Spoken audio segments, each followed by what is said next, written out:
కూటమి ప్రభుత్వంలో రోజురోజుకు దాడులు పెరిగిపోతున్నాయి. ప్రజలకు భద్రత కల్పించాల్సిన పోలీసులకే భద్రత కరువైంది.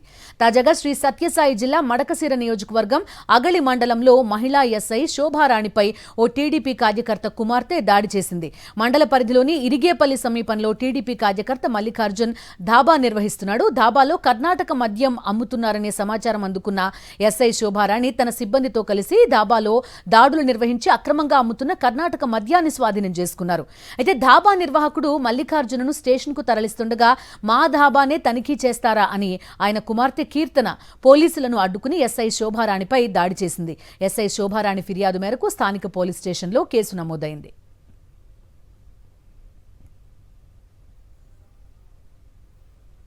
మడకశిర పరిసర ప్రాంతాల్లోని కర్ణాటక సరిహద్దుల్లో కర్ణాటక మద్యం అమ్ముతున్నారనే సమాచారం మీద నిన్నటి దినమున అగలి ఎస్ఐ గారు వారి సిబ్బంది హైవే మీద ఉన్న ఇరిగేపల్లిలో ఒక డాబాలో కర్ణాటక మద్యం అమ్ముతున్నారనే సమాచారం మీద దాడి చేసి అక్కడ 150 ప్యాకెట్లు కర్ణాటక మద్యం సీజ్ చేసుకోవడం జరిగింది. ఈ క్రమంలో ఆ డాబా యజమాని మల్లికార్జున వాళ్ళ కూతురు కీర్తన అనే వాళ్ళిద్దరూ ఏడ పోలీసులు కేసు కడతారనే ఉద్దేశంతో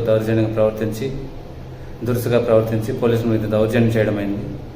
ఈ సమాచారంపై ఎస్ఐ గారి కంప్లైంట్ మేరకు సదరు కర్ణాటక మద్యం అమ్ముతున్న వారి మీద దౌర్జన్యంగా పోలీసుల మీద చర్యలు తీసుకున్న వాళ్ళు విధులు నిర్వహిస్తున్న వాళ్ళ మీద దౌర్జన్యం చేసిన వాళ్ళ మీద కేసు నమోదు చేయడమైంది.